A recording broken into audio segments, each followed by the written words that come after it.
அரசியல் அமைப்பின்பால் உண்மையான நம்பிக்கையும் மாறா பற்றும் கொண்டிருப்பேன் என்றும் இந்திய நாட்டின் ஒப்பில்லாத முழு முதல் ஆட்சியையும் ஒருமையையும் நிலை நிறுத்துவேன் என்றும் தமிழ்நாட்டு அரசின் முதலமைச்சராக உண்மையாகவும் உளச்சான்றின்படியும் என் கடமைகளை நிறைவேற்றுவேன் என்றும் அரசியல் அமைப்பிற்கும் சட்டத்திற்கும் இணங்க அச்சமும் ஒருதலை சார்பும் இன்றி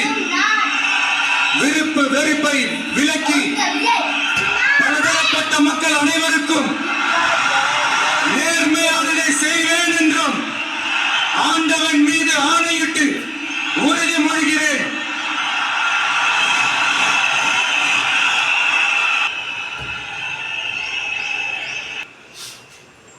சி ஜோசப் விஜய் எனும் நான்